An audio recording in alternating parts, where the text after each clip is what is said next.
Good afternoon, everyone. It is about a little after 4, I think. Yeah, it's about 4:19. And I came on because I'm sitting here and I told you what I'm going through. So I wanted to record this. This is a napkin I had. A piece of it. I was wiping some sweat off and it got stuck on. But so I'm just sitting here. And God is telling me some more stuff that, I'm trying to be spiritual. I'm trying to understand what I'm dealing with. And I'm dealing with a lot. But I'm trying to have faith because I feel like, I'm going to just say what the Bible says, we all know what I'm going through. Because I'm saying it plainly. But I'm really in a lot of pain right now. And I'm asking God, what is the purpose of that? What is the purpose of that? What is the purpose? It's not saving me from nothing. You're not rescuing me from nothing. You're not fighting my battles. What is the purpose of that? I mean, he just saying shit so fucking nonchalantly. Like, yo, bro. Let me tell you what's happening, bro, man. The fuck are you talking about? Come on, stupid shit. In my mind. In my human mind, it sounds like some bullshit.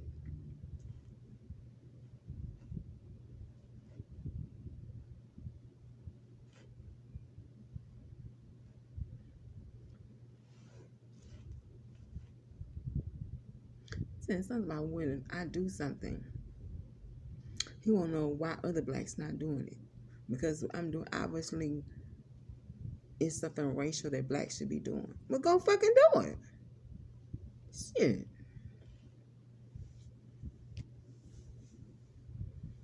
Oh, bull ass crazy stuff in my mind. That's what my mind's saying when I hear that.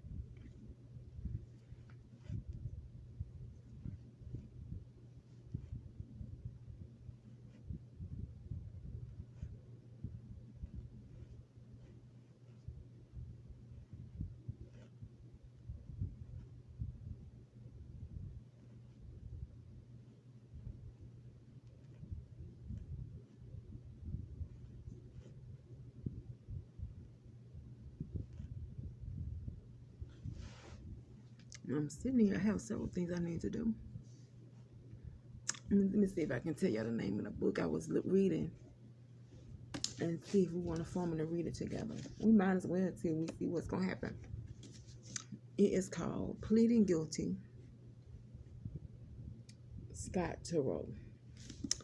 So, he's saying something about, they want to hurt me because they want to act it out, what I'm saying. At what? What? Okay. Why don't you get out of my clothes, God? Because I'm asking you what you want me to do. Do you want me to go take a walk? It's fucking pouring down raining outside. As a matter of fact, I just came back in and took a shower. But I want to move from over here. I know I said I don't need to stay still, but I want to move. These people so fucking take no pride in their surroundings. If the management company, I don't know what management company manages this community or owns it. I'm assuming just because of the size and the rental rate and their profit margin, I'm just assuming it's a big company that owns it. It's not a small landlord. But if they didn't take any pride in trying to keep the grounds up, it'd be ridiculous. It's ridiculous to just take a walk around the courtyard. Then you want to say, well, it's a conspiracy that white folks want blacks to live like they live in a fucking toilet. So they go and put shit in the black neighborhood. Well, I don't know. That could be something that could be actually happening. But damn. Still, if I go in the management office and say, look, can we put some barrels around, put some bags in the barrels, and make it a community violation with a potential eviction for to have shit everywhere. You know what I'm saying? I mean, you believe the shit. You gotta walk through. So I might try to find me another apartment. I'm not sure, considering everything, since But I'm in a lot of pain, and I'm asking the holy gods, are you enjoying? I have to ask. Are you enjoying touching me sexually?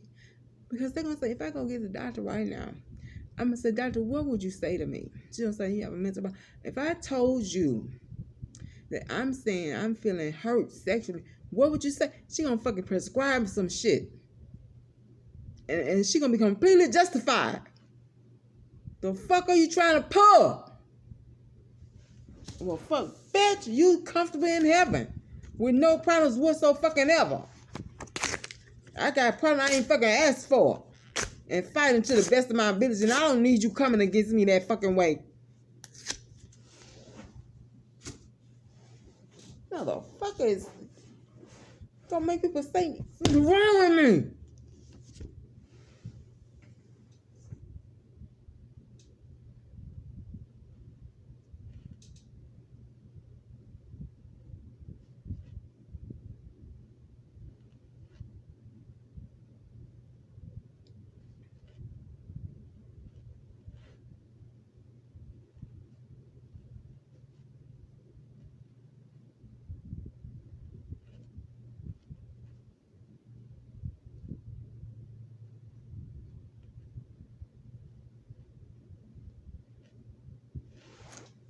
Lord have mercy. I'm trying to think of a way I can get me a come up.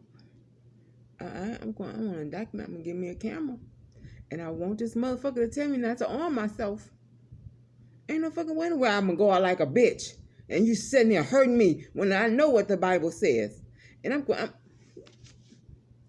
shit. I don't have my scriptures written down about how the Bible talk all that shit about how I'm going to do this. When the enemy comes in like a flood, the Spirit of the Lord will raise up a standard. When the enemy come in, I will get off my throne, put on my helmet of righteousness, and I will come and fight for you. Come on, what?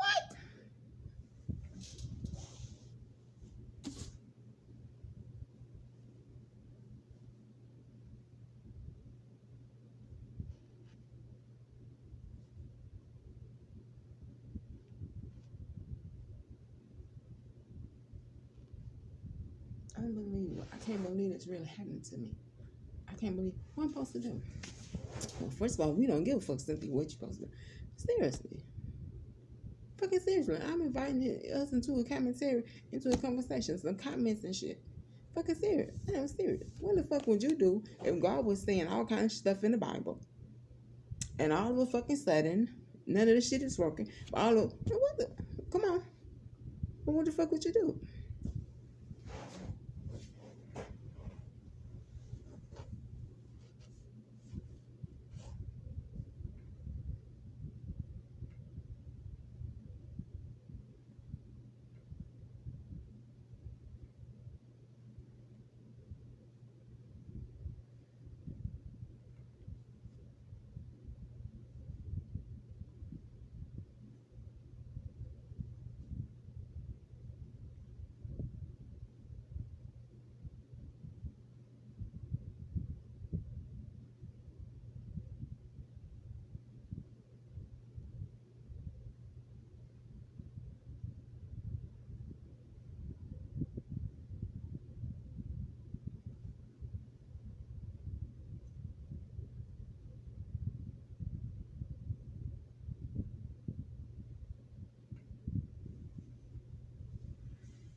Didn't I fucking tell you yesterday on the video? Didn't I say on the video yesterday that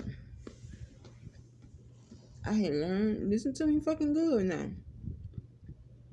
I had learned not to fight in my flesh, but now it's fucking 124 hours fucking later, and if I wish I had anything, I wish I had a gun.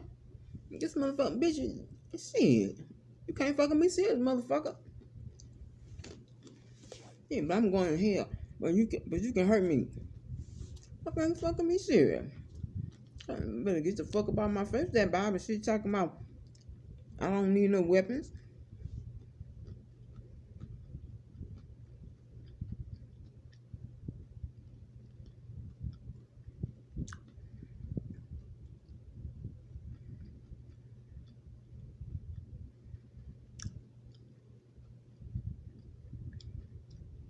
I'm gonna leave, bro. I'm on this recording now. I'm sitting here in pain. 10 minutes and 37 seconds. Unbelievable. Fucking tell me. Don't fucking tell me. The Bible says, since we talking about the fucking Bible and how accurate this motherfucker is.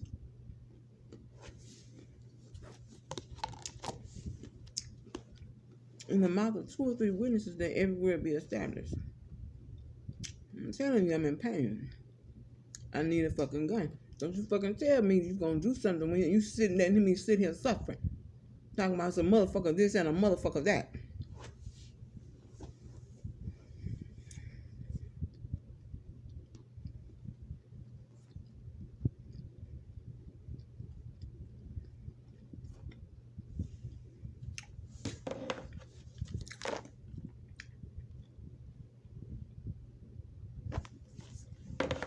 It's a stupid bitch thing. Everything I do, they gotta do it. So I went on and showed them what I was snacking on. Now, let me see. Pleading guilty. We're gonna officially begin. Scott Tyrone. Okay. I'm gonna read the synopsis. You know what the synopsis is? The inside of the book that you write down and turn into the teacher when she tell you to read the book. And she don't give a fuck about your stupid ass. She don't give a fuck you read a book or not. So she don't call you on that shit. Okay. Kendall County, where skies are generally gray and the truth is seldom simple, is one of the most renowned and fascinating locales in contemporary American fiction. In pleading guilty, Scott Tyrone takes us there again in an edge of the sea story, rife with indelible characters and riveting suspense. 1993's most unforgettable reading experience. Our guy is McCormick A. Malloy, 50-ish ex-cop, almost ex-drunk, and partner on the wing at Gage and Griswold, one of Kendall County's top-notch law firms, who has been charged by the firm's oversight committee with a highly sensitive task. Bert Kamen, G&G's gifted, erratic, and possibly combative star litigator, has been missing for weeks.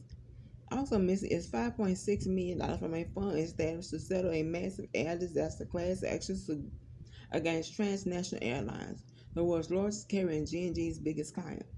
The committee needs Mac to find Bert and the money immediately. His search takes us into the inner sanctums of G&G, where Mac cuts close to the best partners, among them his good friend and sometimes bedmate Emilia, Bushy Brucia, Jock, and Plot. He ventures into the dark heart of the city itself, to the Russian Bath in the far west end, where the mysterious Cam Roberts has lived. It sounds like this. I haven't read enough of it. I have not read enough of it.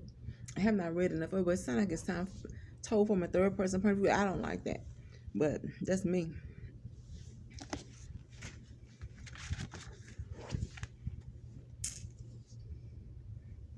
He ventures into the dark heart of the city itself, through the Russian Bath and to the far west end, where the mysterious Cam Roberts has left track.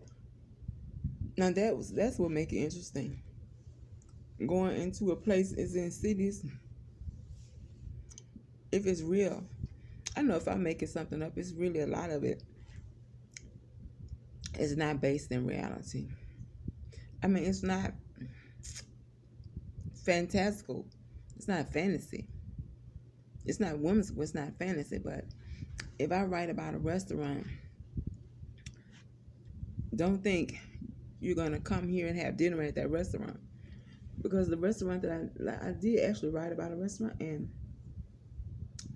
it's a composite. It's a composite of two. Like the first one, the two restaurants are Blue Moon Cafe, which I love, which is no longer open. And they had this fantastic bar on this deck that cooks home cooking. So you have all races of people coming to eat, literally. Rice and gravy, Salisbury steak gravy, mustard greens, fried green tomatoes, cornbread, red beans and rice, in this full service bar. You know what I'm saying? So you can order all the wine and drinks you want. And I'm talking about unbelievable selection with a big screen TV on this deck from this house. So you can actually enter into the restaurant and it looks like an old rustic colonial. And if you want to sit inside, you can. It's actually no longer open. They try to keep it open, but I don't think they had no family to keep it open. And the people that took over it didn't know what the hell they was doing. So that was over with that. So it's a composite of two restaurants. And then there's another restaurant out in the country that have their tables. But way before COVID, the tables about 12 feet apart. In this grassy courtyard. And the food is prepared inside this some colonial style, still like a French colonial style house. And the waist that you can sit inside, but you also sit out into the courtyard and you can have, and they have, it's real beautiful. So I use a composite of that. So if you came here and said, where is the Coconut Kitchen restaurant? Well, it's no restaurant. It's really just a composite of two different restaurants that I made, into a fictitious story. But you can find some great restaurants here. We find some amazing restaurants here. And the Lord actually have blessed me. I had $2,000 to get my driver's license back. Called them yesterday. No, I called them Friday. So if I paid 10% of that, they give me my driver's license back. Tell me, look how awesome God is. 10%. So I paid 10% of that, they give me my license back. Praise God. So I gotta get busy. So get my driver's license, go put me $500 down on some kind of transportation, and I'll go do like a weekly outing, maybe every Sunday. After church, I go do a restaurant showcase. With their permission, I'm not gonna say, well, this is, the Crab House Seafood. I'm saying this is one of our local restaurants here, and it's a real restaurant. It has a great atmosphere, and this is the food they serve. I'm not gonna tell the name of the restaurant and all that. But it's some really great places. They serve some really good items, some really good meals and stuff. But anyway, what was I saying about this book? What was I saying about it? I forgot. But let me see if I finished reading the synopsis. No, I didn't finish reading. Okay. Let's see. Okay, before long, he runs up against his former beat partner and longtime nemesis, the odious Pig Eyes, and a cold corpse. Mac is foul-mouthed because a cold corpse. Who's the cold corpse? I want to birth the corpse. Mac is foul-mouthed, expansive, and sensual. I might have to pray about it. I don't like a lot of foul language, but I'm assuming that the book is more than just him going around cussing every chance he get. So probably just a few little pages where he probably do a little raving. Weighed down by profound familiarity with the ways of the world and his own radical weakness, yet blessed with an incorrigible black Irish sense of humor. He says a black Irish sense of humor. He carries secrets of his own and knows that, as the police are fond of saying, there are no victims. Lovable, unreliable, a master sleuth, and an inimitable guide to an ominous and enthralling world, he may well be Scott Turo's supreme fictional creation to date. Scott Turow is the author of two previous worldwide best-selling novels, Presumed Innocent and The Burden of Proof, and one L, an account of the first year at Harvard Law School. He lives with his family in Chicago, where he is a partner in the firm of Sonnenschein, Nath, and Rosenthal.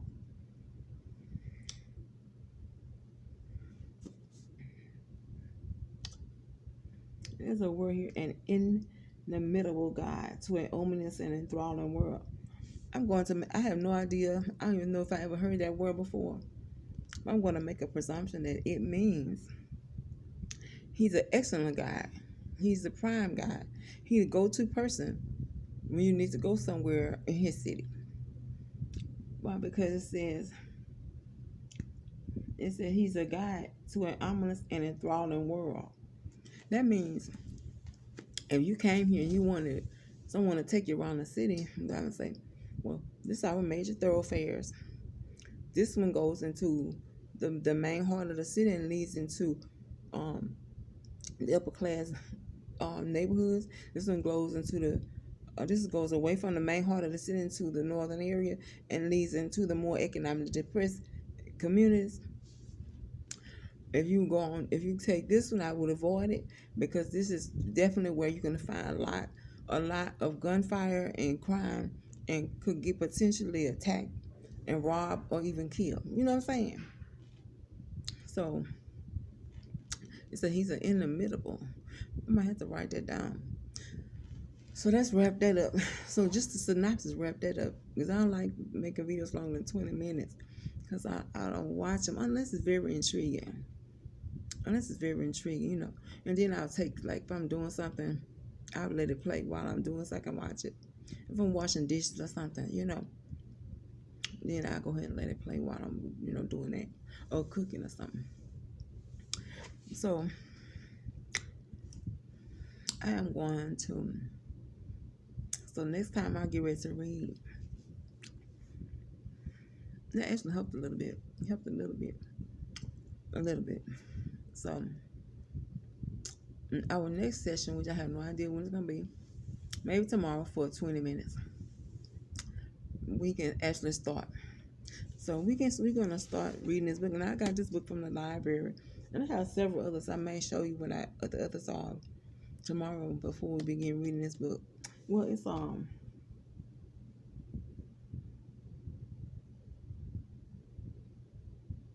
I can't think of the one name. I'm looking at the book, Susan something, the 9 steps to financial freedom.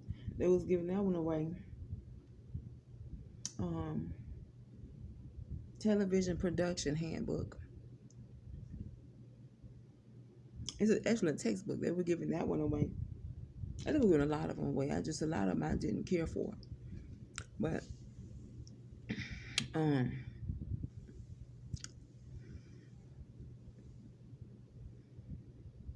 so we will talk about our next installment tomorrow, and I'm going to go look up this word and see. I'm pretty sure I guess right what it's used for, and see how we want to use it. If I was to decide to, include that in my everyday vernacular and add it to my vocabulary. I probably no reason for me to add it, You know what I'm saying? Who am I saying, boy, this weather is unimaginable.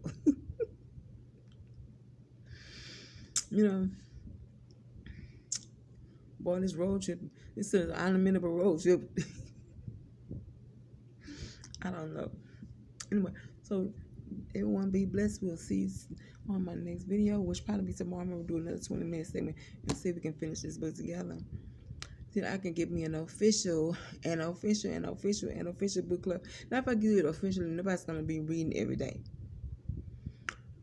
It's probably 2 or 3 days a week that we can come together and read some of the book. Who knows how long it'll take at that point. When I find me a good book, to be honest, if on a day like this, after church, I read it till midnight or so, and then I read it again tomorrow till midnight, and I'm probably done. So I'm not the kind to read a few pages every night. I hate doing that, especially when I can't wait to see what happened. Lord, what's going to happen? I'm not the kind to read just a few pages every night. So this book is not that fascinating to me, but it's interesting. It has some highlights that like a different city that he actually takes you into the inner parts of the city that a native knows. That's interesting. Mysteries happen. That's interesting. You know what I'm saying? So he's an ex-cop. We're gonna see a little bit about him. You know. So anyway, let me wrap this up.